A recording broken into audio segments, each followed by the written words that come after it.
training at Edinburgh College of Art in Scotland, so Mm. of course that's a very different way of approaching painting from England. I did my foundation in England, and when I arrived in Edinburgh, the first thing the tutors did was knock it out of me. They called it the English style, which is very analytical sort of observational drawing, sort of Coldstream.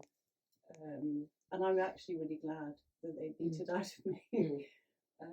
So I think that was my sort of introduction to colour and using it in a very painterly way. That's very Scottish. Yes, I was just about to say it's the Scottish influence, isn't it? Because I think it would have been the reverse in English schools at that time. At that time, you would have been very academic and very programmed, whereas the Scottish were always colorists and ahead of their time in accepting the Impressionists and all sorts of other movements that weren't accepted here in England until it was forced upon them. Yes, absolutely. until Paris became the centre of art, and then they thought, what am I missing out on? So so that's very interesting, the Scottish influence. And your ancestor Malcolm Drummond, was Scottish. Well, of course, he was a great colorist. That's right.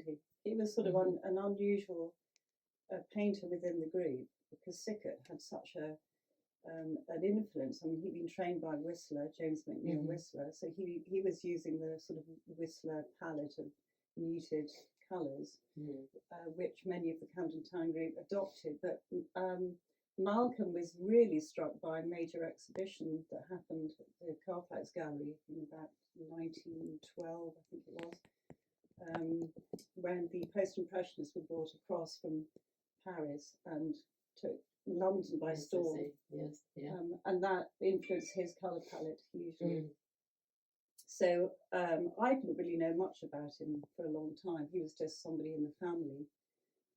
So it's interesting. I think some people say it's a genetic inheritance. I don't know. But I've always had an interest in colour.